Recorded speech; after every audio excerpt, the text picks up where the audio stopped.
ကံတရားဆိုတာမျက်နှာမလိုက်ဘူးတဲ့ဆင်းရဲမှာကြောက်ရင်မနှမျောနဲ့ပေါ့နှမျောတဲ့သူဟာဆင်းရဲတတ်တယ်နှမျောတော့မပေးတော့မရဒါသဘာဝပါပဲရုပ်ဆိုးမှာကြောက်ရင်ဒေါသမကြီးနဲ့ပေါ့ဒေါသကြီးတဲ့သူဟာရုပ်ဆိုးတတ်တယ်တဲ့ရုပ်လှခြင်းမေတ္တာနဲ့ရှင်ပေါ့ဘဝအဆင့်အနှိမ့်မှာကြောက်ရင်မာနမကြီးနဲ့ပေါ့မာနကြီးတဲ့သူဟာတိရစ္ဆာန်ဘဝရောက်တတ်တယ်တဲ့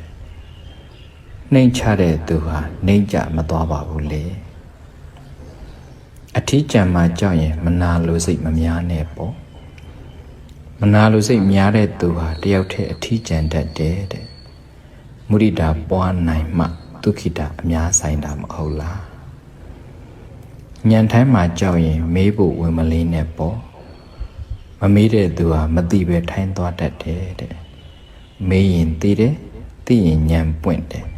ညံပွင့်မှအမှန်တင်မှာပေါ့ယောဂထူမှာကြောက်ရင်မညှင်းဆဲမနှိမ့်ဆက်နဲ့ပေါ့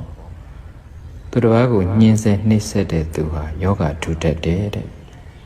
ကိုကမနာချင်ရင်သူ့ကိုလည်းနာအောင်မလုပ်မှဖြစ်မှာပေါ့အသက်တူမှာကြောက်ရင်သူများအသက်မတတ်နဲ့ပေါ့သူတစ်ပါးအသက်ကိုတတ်တဲ့သူဟာအသက်တူတတ်တယ်တဲ့သီလလုံရင်အသက်ရှိတယ်ကျမ်းမာတယ်လမ်းသာတယ်ပေါ့အရင်စစ်တော့ကိုလုတ်သမျှကိုပြန်ရတာပါပဲကိုမှန်သမျှကိုဆန်ရတာပါပဲကိုမှားသမျှကိုအမှားရတာပါပဲကံတရားရဲ့သဘောကတော့မျက်နှာလိုက်မှာမဟုတ်ဘူးပေါ့